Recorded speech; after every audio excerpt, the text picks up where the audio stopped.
3 years ago, I was the kind of person who would let a rude cashier ruin my entire day. A negative comment online would keep me awake at night. I'd replay embarrassing moments from 5 years ago while trying to fall asleep. Sound familiar? But here's what changed everything. I discovered that mental resilience isn't something you're born with.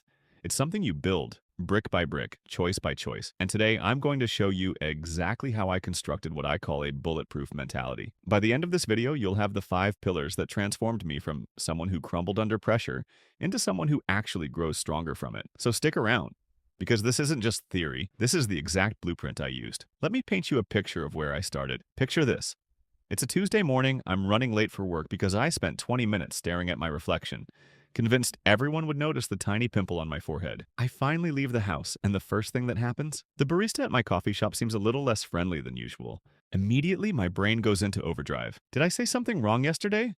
Does she think I'm annoying? Maybe I should go to a different coffee shop from now on. By the time I got to work, I was already mentally exhausted, and it wasn't even 9 a.m. This was my reality for years. Every interaction felt like a test I was failing. Every setback felt personal. Every criticism cut deep. I was living in what I now call mental quicksand. The more I struggled with negative thoughts, the deeper I sank. The breaking point came during a presentation at work. I'd prepared for weeks, but when someone asked a question I couldn't answer perfectly, I completely froze. Not just stumbled, completely blanked. The room was silent for what felt like hours, but was probably 10 seconds. I mumbled some excuse and essentially ran out of the room. That night, staring at the ceiling at 3 a.m., I made a decision. I was tired of being a prisoner in my own mind. I was tired of giving other people and circumstances so much power over my emotional state. Something had to change, so I started researching. Not just reading feel-good quotes on Instagram, but diving deep into psychology, neuroscience, and studying people who seemed genuinely unshakable. I read about Navy SEALs, elite athletes, successful entrepreneurs, people who faced pressure and came out stronger. What I found was fascinating. Mental resilience wasn't about being emotionless or pretending problems don't exist. It was about developing what psychologists call cognitive flexibility, the ability to adapt your thinking when faced with challenges. I also discovered that our brains are incredibly plastic. That anxious, overthinking brain I'd lived with for years, it wasn't permanent. It was just well-trained. And if I could train it to be anxious, I could retrain it to be resilient. But here's the thing. I didn't want to just manage my anxiety. I wanted to build something stronger. I wanted to create a mindset that could not just survive challenges, but actually use them as fuel for growth. That's when I discovered the 5 pillars of a bulletproof mentality. These aren't just concepts. They're practical tools that I use to completely rewire my brain. The first pillar is the most immediate and practical one. Never make emotional decisions in the heat of the moment. I learned this the hard way. Remember that presentation disaster? My immediate impulse was to email my boss and ask to be removed from all future presentations. Thank God I didn't send that email. Here's what I discovered. Your emotional brain and your rational brain literally cannot operate at full capacity at the same time. When you're flooded with emotion, anger, fear, embarrassment, anxiety, your prefrontal cortex goes offline. You're essentially making decisions with the emotional intelligence of a toddler. So I created a simple rule. Whenever I felt a strong negative emotion, I had to wait at least 10 seconds before taking any action. During those 10 seconds, I take 3 deep breaths and ask myself one question. Will I regret this decision in 24 hours? 10 seconds doesn't sound like much, but it's enough time for your rational brain to come back online. It's enough time to choose your response instead of being hijacked by your reaction. I started applying this everywhere. Wanted to fire back at a rude email? 10 seconds first. Felt like quitting after a bad day? 10 seconds. About to post something I might regret on social media? 10 seconds. The results were incredible. I stopped making decisions I had to apologize for later. I stopped saying things I didn't mean. I stopped burning bridges I needed to cross again. This single rule probably saved my career in several relationships. It's the foundation everything else is built on. The ability to choose your response instead of being controlled by your emotions. The second pillar is about building confidence through evidence, not affirmations. Most people try to build confidence by telling themselves they're amazing. But deep down, their brain knows they're lying. You can't fake confidence. You have to earn it. I discovered something powerful. And confidence comes from proof, not hope. Every time you do something slightly outside your comfort zone and survive, you build evidence that you're more capable than you thought. But here's the key. It has to be just 1% outside your comfort zone.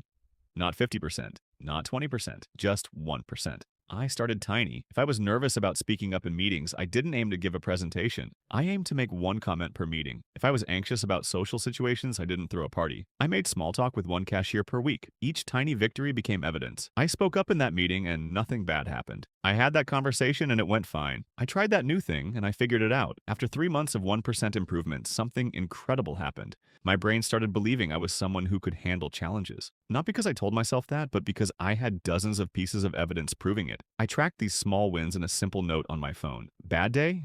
I'd scroll through and remember, oh right, I am someone who pushes through discomfort. I am someone who figures things out. I am someone who grows stronger from challenges. The confidence became unshakable because it was built on real experience, not empty mantras. The third pillar is about designing your environment and habits to protect your mental energy like it's your most valuable resource. I used to think willpower was unlimited. I'd wake up motivated, and by evening I was exhausted, making terrible decisions and falling back into old patterns. I couldn't understand why. Then I learned that willpower is finite. Every decision you make, every temptation you resist, every difficult conversation you have, it all draws from the same energy bank. By evening, your account is empty. So instead of trying to be stronger, I got smarter. I started designing my life so that good choices became automatic and bad choices became harder. I removed social media apps from my phone and only kept them on my laptop. If I wanted to scroll mindlessly, I had to make the conscious effort to open my laptop. That tiny friction eliminated 90% of my mindless scrolling. I started preparing my gym clothes the night before and putting them right next to my bed. When I woke up, putting on workout clothes was easier than finding regular clothes. I unsubscribed from every email list that made me feel inadequate or anxious. I unfollowed social media accounts that triggered comparison. I stopped watching the news first thing in the morning. I even changed my physical environment. I put books where I used to keep my phone. I removed junk food from my kitchen. I created a specific spot for meditation that was always ready. The result? I stopped relying on motivation and started relying on systems. Good decisions became the path of least resistance. I wasn't fighting myself anymore, so I was working with my natural tendencies. My mental energy stopped leaking out through 1,000 small cuts and started flowing toward what actually mattered. The fourth pillar is the most counterintuitive, deliberately seeking out rejection and failure to build psychological immunity. Most people spend their entire lives trying to avoid failure. But here's what I discovered. The fear of failure is almost always worse than failure itself, and the only way to prove that to your brain is to fail on purpose. I started with something called rejection therapy. For 30 days, I would intentionally get rejected at least once. I'd ask for discounts at full-price stores. I'd request free upgrades at hotels. I'd ask strangers if I could pet their dogs. The goal wasn't to succeed, it was to fail. And something magical happened. After getting rejected 30 times in 30 days, rejection stopped feeling like death.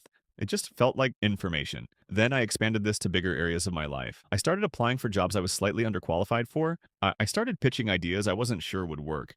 I started having conversations I was scared to have. Here's what shocked me. I failed way less than I expected. And when I did fail, I realized I could handle it. In fact, failure started feeling like valuable data instead of personal judgment. That presentation disaster I mentioned earlier, 3 months into failure immunity training, I would have seen it completely differently. Instead of, I'm horrible at this, it would have been, great. Now I know exactly what to improve for next time. The fear that used to paralyze me became curiosity. What will I learn if this doesn't work out? What skill will I develop by trying this? What story will I have to tell? I became immune to failure not because I stopped failing, but because I proved to myself that failure wasn't fatal. It was just feedback. The fifth and final pillar is having a specific protocol for when everything goes wrong, because it will. No matter how strong you become, life will still knock you down sometimes. The difference between mentally strong people and everyone else isn't that they don't get knocked down. It's how quickly they get back up. I created a simple 3-step protocol for my worst days.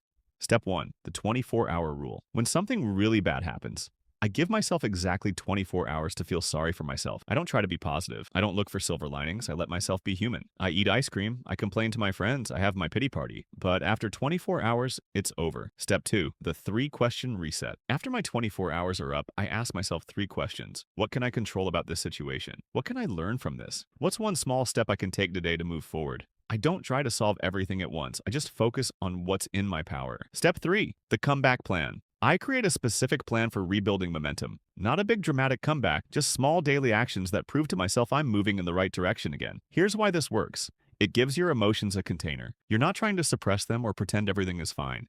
You're acknowledging that setbacks hurt, but you're also setting a boundary around how long you'll stay in that space. I've used this protocol for job rejections, relationship endings, health scares, and financial setbacks. Every single time I've bounced back faster and stronger than before. The last time I had a major setback, my friend said, I can't believe how well you're handling this. But it's not that I'm naturally resilient. It's that I have a system for resilience. When you know you have a reliable process for getting back up, it's easier to take risks.